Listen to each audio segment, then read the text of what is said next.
Renegades, like we had to have a Praxic Yeah. Blade, and we had to have blasters, and the team, took those as problems, and like I think did a pretty good job solving them, especially with those two spaces, right? You can do a ton with the Praxic Blade. I'm watching all these broken builds, and I'm seeing also like the blasters that have like there's the that origin perk that you may or may not have got yet on the SMG. It's pretty good. I definitely recommend that one. But generally, like if you look at like Splicer is another season I worked on, right? Mhm. Splicer was all about like going into the Vex network and dealing with the Coria that you find out later.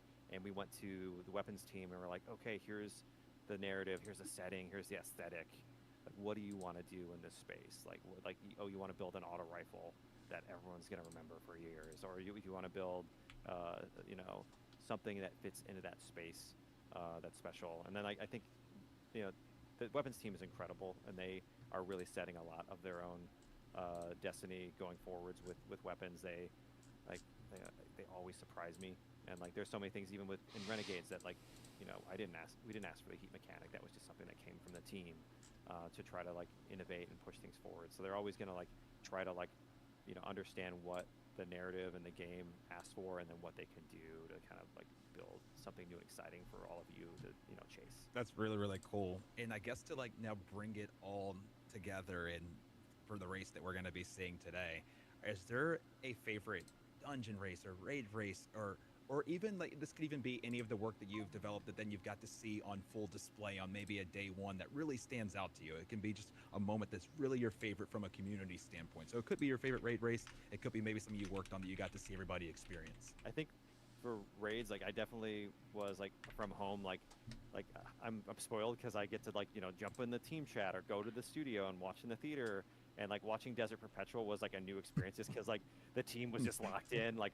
just like everyone else, like it was like we're you The know I perpetual we treadmill. were Yeah.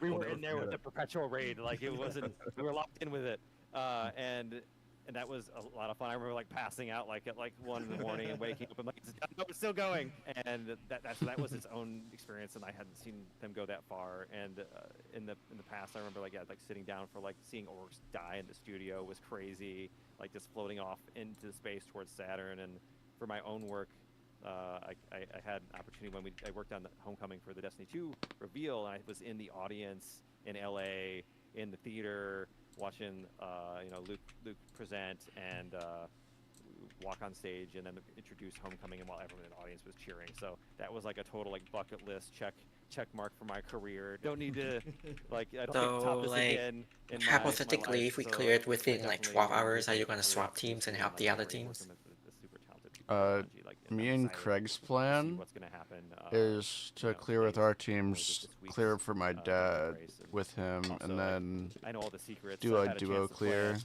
and then we'll be helping I won't people. spoil anything, but it's gonna be fun. Hey, it's gonna be fun. You heard that, right, guys? That's spoilers. All right. That's Well, fair. thank you so much, Tom. We really appreciate your time today. And anything else that you wanted to Or I add hope today it is before not we as close? No, I just complicated as want to say freaking kudos Vesper. to CB and Evan. I've I followed hope you it both is, online, honestly. and I'm watching. I'm out there right now. Like I know some of us Well, are in at the least chat. like Like I don't see Allison make it around or like others. Like we're listening. stupidly Keep the feedback coming. And like I'll see how you do I say online. that? Like remember Renix? I'll be trying to invade Like we you had to all swap to next few weeks, Titan just to whether clear we that shit. succeed It's or just not. meh. I mean, it makes Yeah, thank you so sense, much for having me, but at the and same time it look forward doesn't to when the like race. they just Of need course. Thank you flattened for the hit coming on. points so Thank you hard. for taking the time, and we're looking Like forward I to will be seeing fine with this. mechanics. Like Sundet was fine for Right mechanics, there, but like that was otherwise Tom it's just like Farnsworth from Bungie, I Right. don't want like a working on bazillion of like Renegades, hit talking point about Renegades, anymore. talking about some secrets, like how he built the Cabal drop Hello. pod.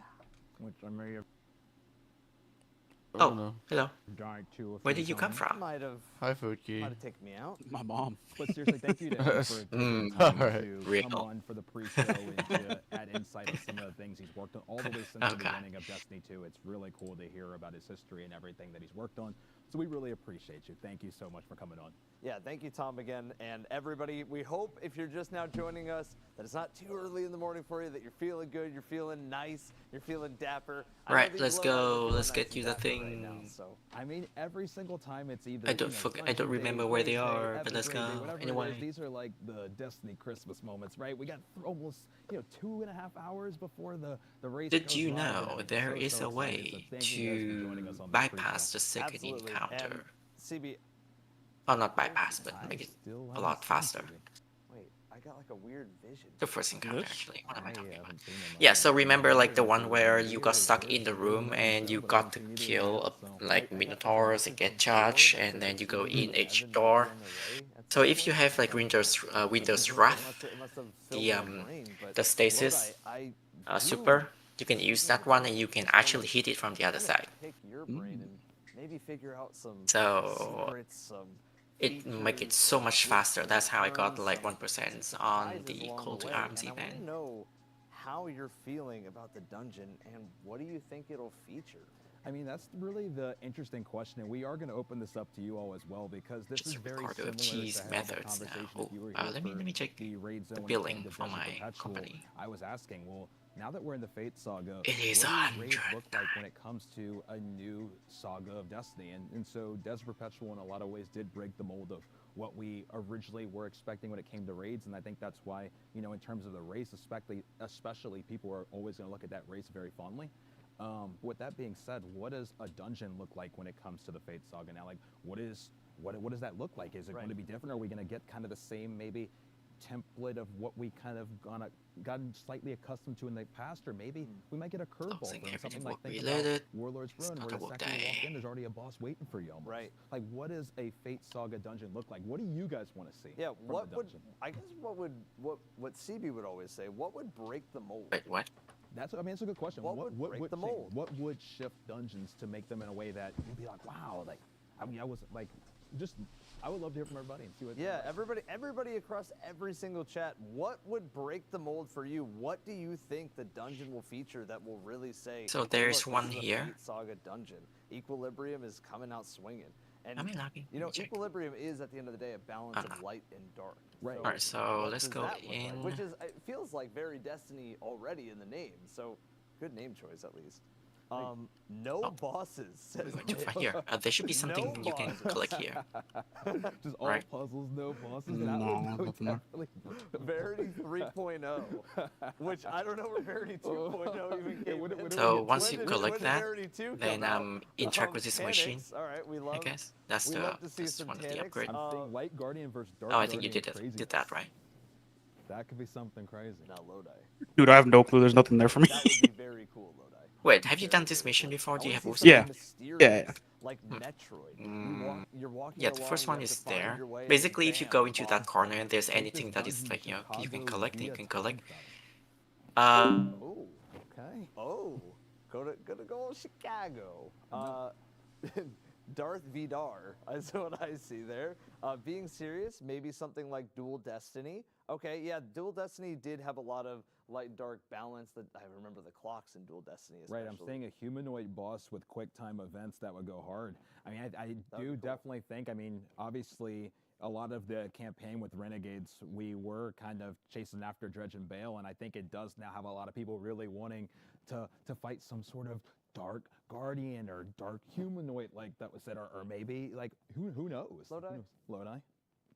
Are we gonna be fighting Lodi in the dungeon? Do you think it's possible? Thank you, Cody. Thank you, buddy. We are Lodi, so we can't. If But, it like, I was to don't- be the but We're case, just I'm hoping the for a real good Lodi, fun one and I this don't know who time. you no, are. I'm the real Lodi. No, I'm the real Lodi. I'm the real Lodi. Okay, Lodi, I see you.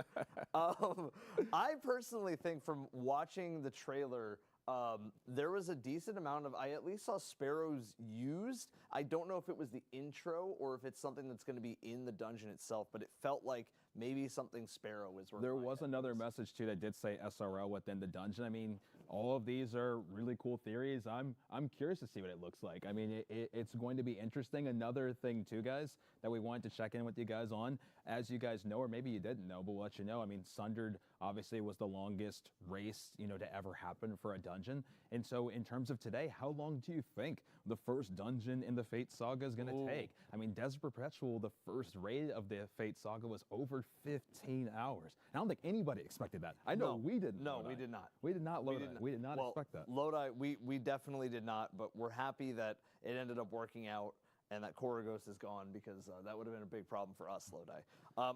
I can say this also, on top of how long we think the world's first will take, who do you think will win? That's another one, right? Because it's like, it's kind of a two-parter, right? Like, I'm seeing a lot of I see 5, 6, 5, 7. 6, Another 7. 5. 6 hours, 23 minutes. I'm seeing 67 minutes. 10 hours tops. 10 hours.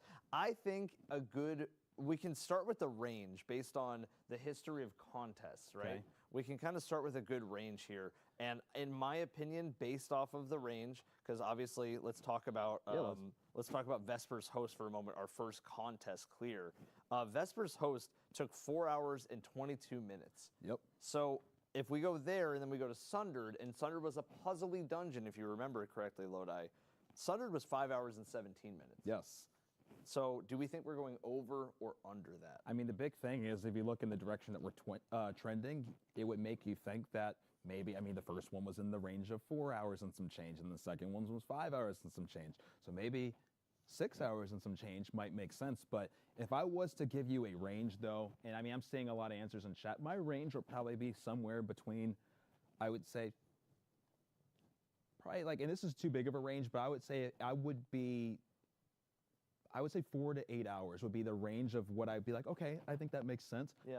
I would love to get surprised and see the first 8 hour plus dungeon, though. I'm not gonna lie. That would be that insane. that would be crazy. And I think that would set a precedent that dungeons are even stronger than we even thought in terms of the length of time. Right, and I mean, just to talk about the length just for one more second before we do shift gears, I mean, some of these dungeons that, once again, I keep expecting, since we're on Dungeon Zone, that Evan would be here, but you're still not here. But yeah. with that being said, like, some of these dungeons have been longer than raids. I mean, when you think about it, I mean, there's raids like Scourge of the Paths, Wrath of the Machine, I mean, Eater of Worlds, Root of Nightmares.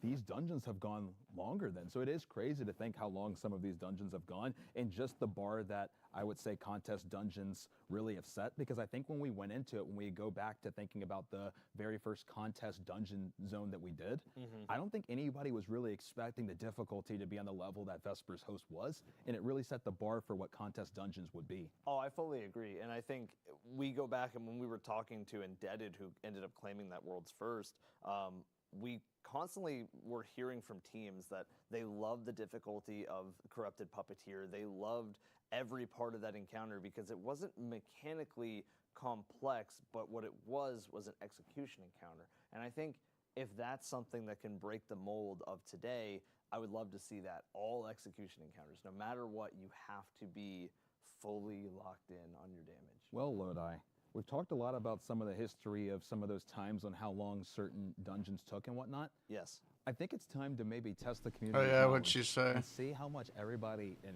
chat knows about dungeons. Like, how much do you all know A about? little bit of trivia time, Lodi. I like where your head is at. Just like to see. Just, you know, I'ma how fail much- this Well, shit, I Lodi, bet you. How much do they know about Well, dungeons? Lodi, since we're both Lodi, I actually thought of the same thing. So I don't know if you're an imposter, Lodi, or if we're sharing a consciousness on this, but I also thought to ask the community some questions. Well, Lodi, would you like to kick us off? I would love to kick us off, Lodi, with my very first question. And yeah, so here we go. Which dungeon features the exotic weapon, Buried Bloodline?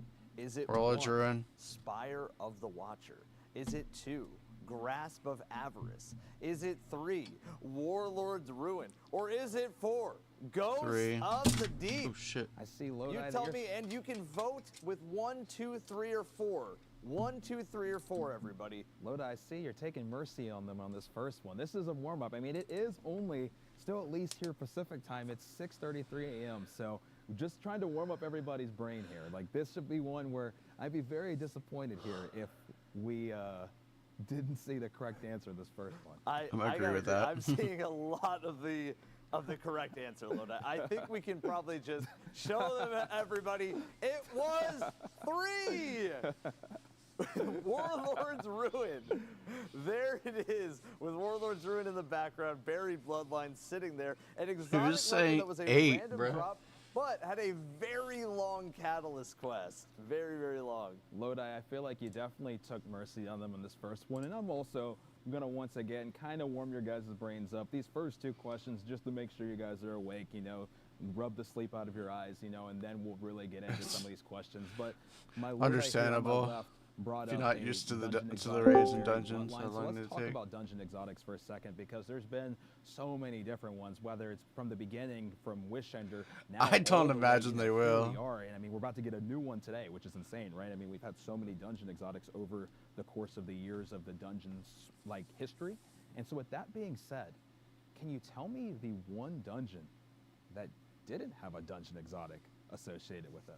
Bit of Lodi, hers. unfortunately, Request, not a random drop. No? Prophecy. My bad. I don't know why I said Unfortunately, Pit of Lodi, I Heresy. do share a consciousness with you, so I do understand exactly what you're saying, and I do know the answer. What does so everybody else know? I cannot answer this, but I will let everybody else say their answer. So, Lodi, one more time, what was the question? The question is, as we've mentioned, there are a ton of dungeon exotics throughout the history of Destiny 2. But was there ever a dungeon, and I'll let you know there was, which one did not have an exotic associated with it? And I think I'm seeing the right answers from most people. I'm seeing. So let's a go ahead lot and get of on the screen. It's Prophecy. Prophecy! Let's see it. Very, very nice. I would say that these two first ones, we definitely kind of took mercy on everybody. We wanted to just have everybody kind of just warm up, just get you guys warm, and then we'll kind of dig into a little bit, I would say, more difficult questions as we kind of dive through. But good job, guys. As you guys know, or maybe if you didn't know, Prophecy did come out in Season of How do you Arrivals, and when it lose? did, there was no dungeon Because exotic Prophecy, I associated with it. lost. And maybe before my other Lodi asks the next question, let me know what exotic you would have liked to see in Prophecy. I think Ruinous Effigy could have been cool. I think Witherhorde could have been cool. I agree. I think there would have been a ton of exotics that really could have fit that theme for Prophecy. With that being said, no dungeon exotic for Prophecy. No dungeon exotic for Prophecy, Lodi, and it always stumps me to think about that Ruinous Effigy did get used as a catalyst hunt through Prophecy. Prophecy was kind of another place where you could shoot the eyes and get your catalyst. So it was really cool that Ruinous was at least involved in the dungeon, but it was not the dungeon drop, which would definitely trick up some people. So I have another question, Lodi. And my Lodi. question also has to do with some secrets like Prophecy in general. And actually, Prophecy is one of the options that I had on mine. And my question is, which dungeon was a secret to even unlock? Is it 1, Shattered Pit Throne. of Heresy? Is it 2, Shattered Throne? Is it 3, Prophecy? Or is it 4, Vesper's Host? Which one? And remember, type in the numbers and see. Pit of Heresy was the end of Shadowkeep's quest line. Well, Prophecy was free to Lodi, play. my questions did not get hard. And then Vesper's Lodi, Host was a this quest line that Lodi you had to grab is from not making Hawthorne. these questions hard enough, clearly. We have too many people that know that the answer was number 2, Shattered Throne. And look at that portal. Shattered Throne was unlocked on Curse Week after Last Wish was cleared. And it was a giant secret portal, and if you paid attention, we just talked to Tom about the question marks, and that excitement that comes with that. So if you're paying attention to the interview, congratulations, you already knew the answer from that. It is Shattered Throne, and what a feeling this was. Right, still in my opinion, the coolest way in the history of all dungeons that a dungeon was ever introduced. And I think that it really added to the evolving world feel of the Dreaming City to just be able to randomly stumble upon a portal on a certain week that then takes you into a different area that leads you into a dungeon. What a really cool just way of introducing us to dungeons in general. To a whole new activity that we had never seen before in Destiny. Isn't that amazing? It is, and with that being said, I'm gonna go ahead and get you guys ready with my next question. So we've talked a little bit about dungeon exotics. We've talked a little bit about how they've been introduced. But now let's get back to the topic at hand of today, which you guys are here for the dungeon race. And so let's talk about dungeon races for a quick second here. And I'm curious on if you guys are going to be able to get this. With that being said, and keep in mind I want to preface this, pre-contest eras, this means no Vesper's Host, and this means no Sunder Doctrine, and obviously no Equilibrium, because that hasn't happened yet. With that being said, what was the longest dungeon race pre-contest era? Was it 1, Warlord's Ruin, 2, Pit of Heresy, 3, Ghost of the Deep, or 4, Grasp of Avarice? That is the question. The longest dungeon race pre-contest era. Pre-contest, I'm the seeing longest. some 3s with Ghost of the Deep. I'm seeing a lot of 3s. A like lot of overwhelming 3. An An overwhelming. overwhelming 3. But unfortunately, just like the fate of what happened to 3, everybody else is completely dead if their lives were on the line to answer this question, because the answer is Pit of Heresy! Pit of Heresy at 1 hour and